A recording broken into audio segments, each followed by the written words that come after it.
So, my name is Lizzie, and this is Lizzie's Literary Life, and today we are doing my January Tipsy Wrap Up.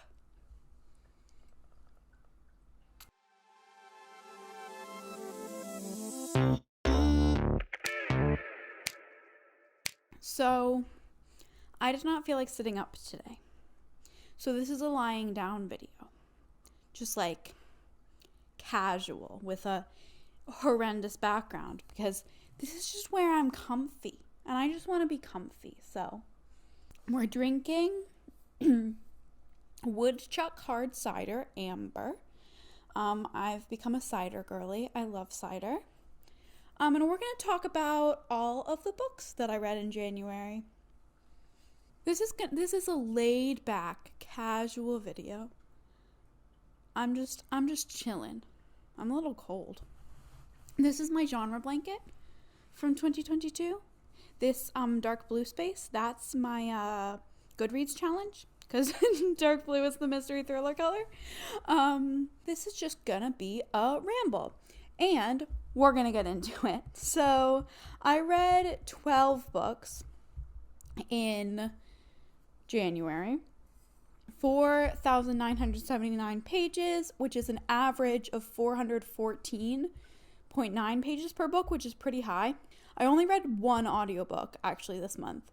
So my average hours is like just the length of that audiobook. But average rating was 3.625, which is okay. I read 160 pages per day on average. I read for a total of 46 hours in January, which is like almost 2 days.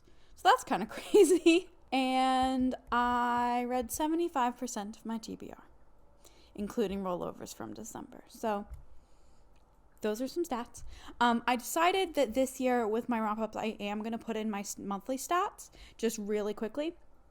Put in the graphs. So here is my genre breakdown. I read a lot of romance this month, actually. I've been in a romance mood, weirdly. And I read some fantasy, contemporary, nonfiction, historical fiction, classic. I guess I read one contemporary, one nonfiction, one historical fiction, and one classic, and then a bunch of romance and a bunch of fantasy. It was almost all adult books, one middle grade, one young adult, half ebooks, mostly physical of the other half, and then one audio. And I gave 3 4 stars, 3 4.5 stars, 2 2 stars, 1 5 star. You can see it. Yeah. Let's just get into it. The first book that I finished in December was Gingerbread by Helen Oyemi. This is absolutely bizarre. Like, I don't know what happened. I do have the physical book, but I'm too lazy to go grab it. What is this about? I don't think it's possible to explain, so I'm not going to. But this book was so weird, like so weird. But I liked it. I gave it 4 stars. I didn't really understand what was going on, but I had a good time. I enjoyed the ride. I don't know what it was trying to say, but it said something, and I was listening, and I liked it. So, 4 stars for that book, which was a fever dream. But yeah. The next book I read in January was Jane Seymour, The Haunted Queen by ALISON WEIR. This is book 3 in the Tudor Queen series, because Jane Seymour was Henry VIII's third wife. And I gave this 4.5 stars. I really liked it. I think this might have been my favorite of the series so far. I thought the pacing was good, and the characterization of Jane was really consistent and really strong, I thought. I think ALISON WEIR took the evidence, picked a direction, like a reasonable... She wasn't, wishy-washy. Jane wasn't wishy-washy, and ALISON WEIR wasn't wishy-washy in the writing of Jane. And I really appreciated that. And Pumpkin is maybe going to shake the camera a little, but that's okay. He's going to cuddle with me right here. It's so great seeing this series because you get like reading the series in order, because you get like a little bit more of the story each time, you know, because you go up to when they die. And so like you get, what I love is that you get the same story of the King Great Matter. Great Matter, that's what they called it when he was like trying to divorce Catherine. It was like the King's Great Matter, that's what they called it.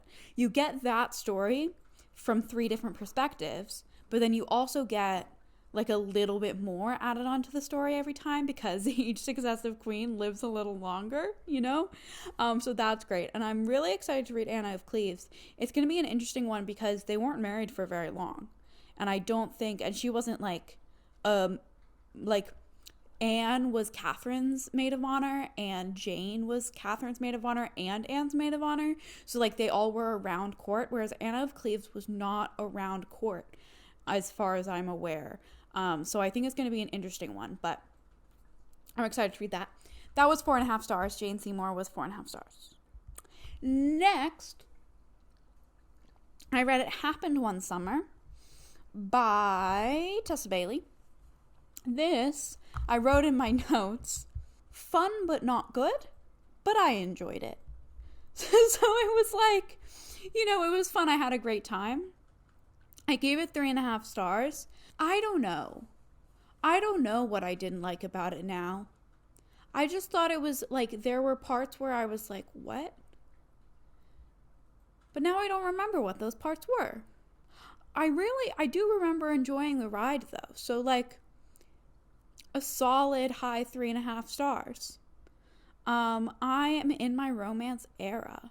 I think it's because I'm so busy and like my brain is working so hard all day, and then it's like I just want to read romance because it's so easy. But yeah, I enjoyed this one. I thought it was good. I don't have much to say about it. I liked the side plots, the like family plot line and the sister plot line in this book alongside the romance. I thought that like both characters had stuff going on besides the romance, which I appreciated. So I liked that. Next, I read A Marvelous Light by Freya Marske, which I gave 2.5 stars, and I did not like. Let's see what I said in my notes. Too much smut, weak plot and writing, TBH. This is a fantasy. It's like a fantasy, like a historical fantasy. We're in like, I don't know if it's Victorian, but like that kind of time, like oldie timey England. And we've got this magic system based on like Cat's Cradle, which is cool in concept. And then we've got these 2 guys who like fall in love in this world, and there's also like a curse and like, you know, magic-y things happening. But there was a lot of sex, and I was like, this is a fantasy book. I just wasn't expecting it, and it was very jarring at times. And it was like, it was just too much. It was like, it had, for a fantasy, it had more smut than like some of the romances I read this month. I also thought the plot, like the mystery was kind of weak, and the resolution was like just okay.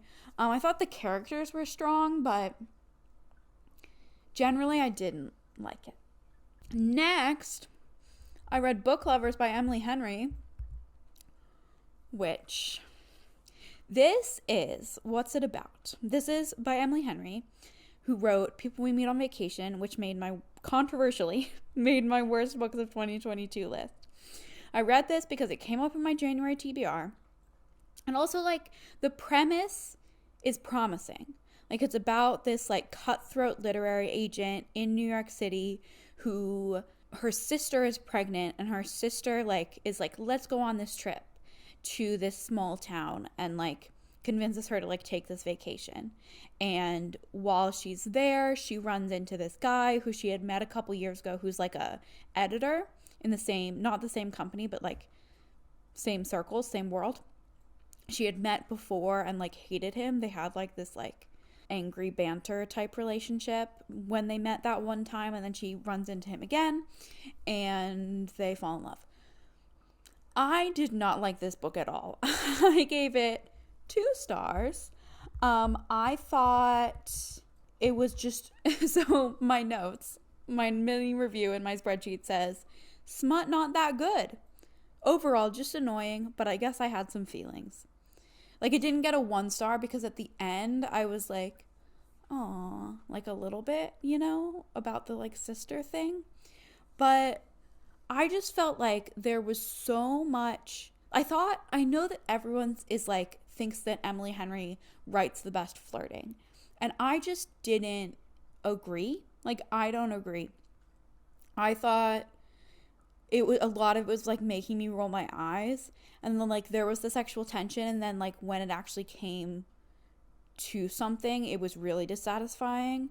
I just didn't like it, and I think like sometimes when I'm reading a romance book and I'm not liking it, I'm like, well, let's just like get to the smut scene, and like if it's good, then like maybe it's kind of worth it.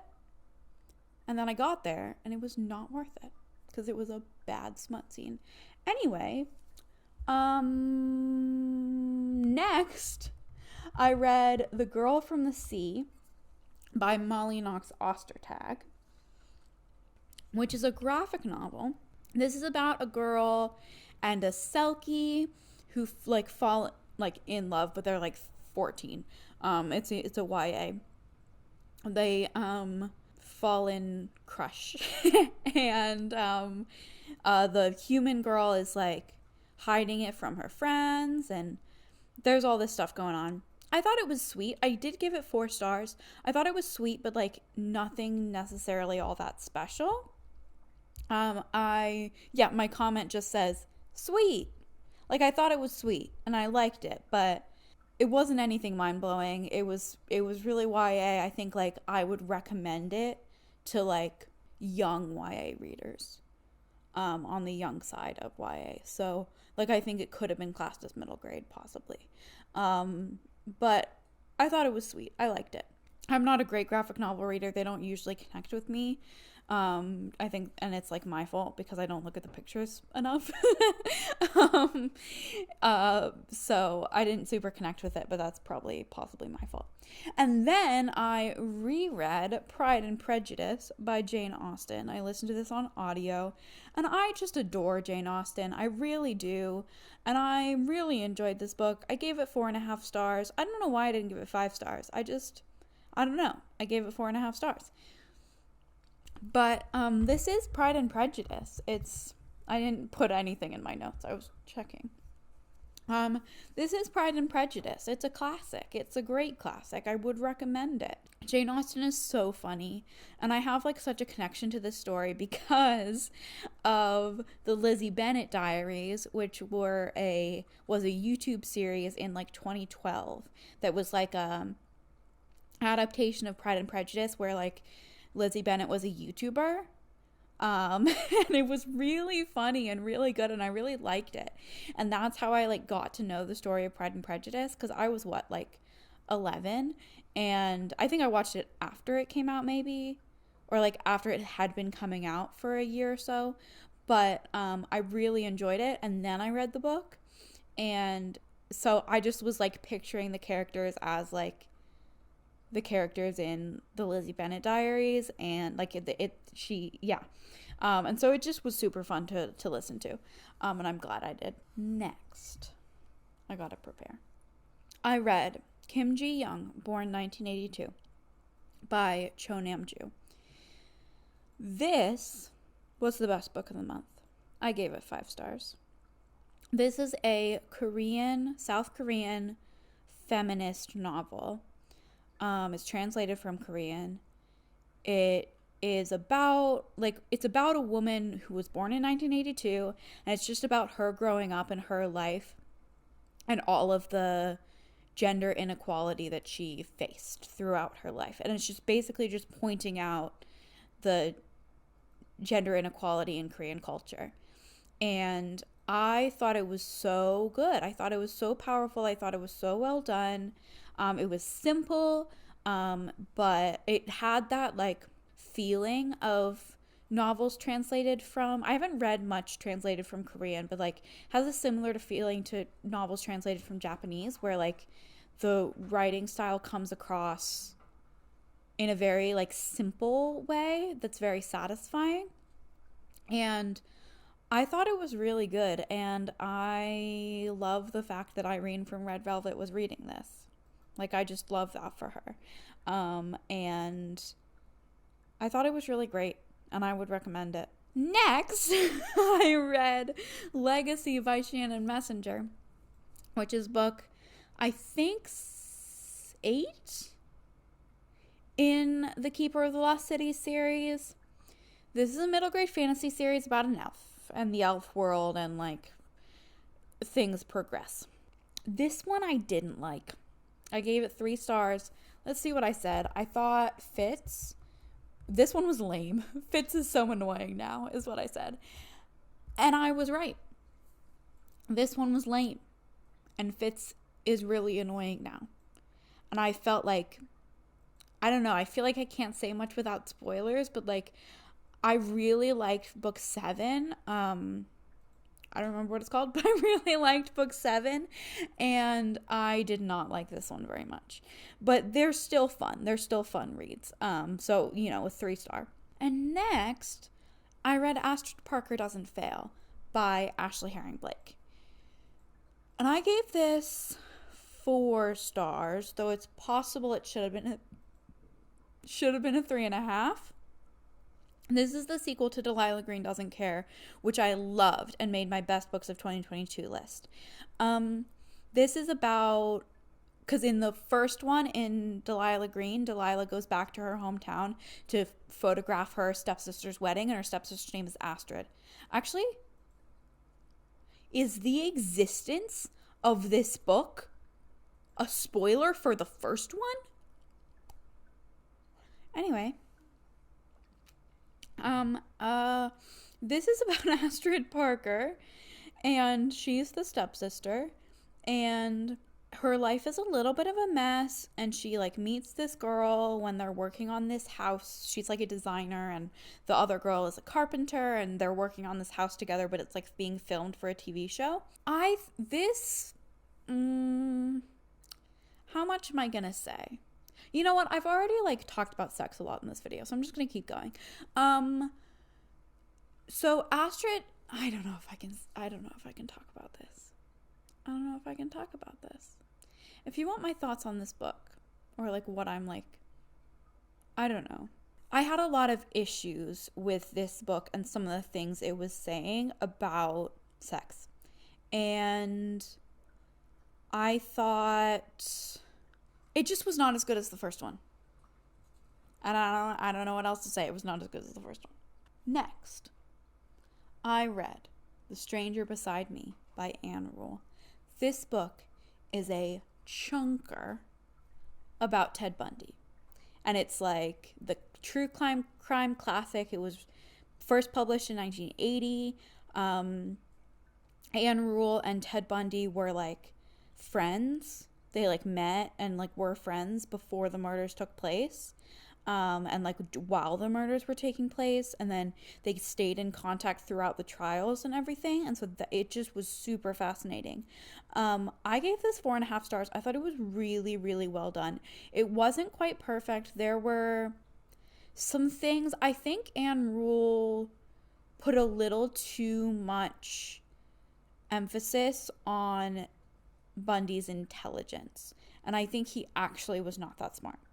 Like, she multiple times were like, and he had an IQ of blah, blah, blah, blah, blah. And, like, IQ, first of all, not an accurate measure. And I don't know. I just didn't love that. But for the most part, I thought this book was fascinating and really, really well done and really well written. So, major props to Anne Rule. Good book. And lastly, the last book I read in January was Lore Olympus Volume 1 by Rachel Smythe. Or Smith? I don't know. This is a graphic novel. I gave it 2 stars. I didn't like it. I'm afraid. Something about the art style made me uncomfortable.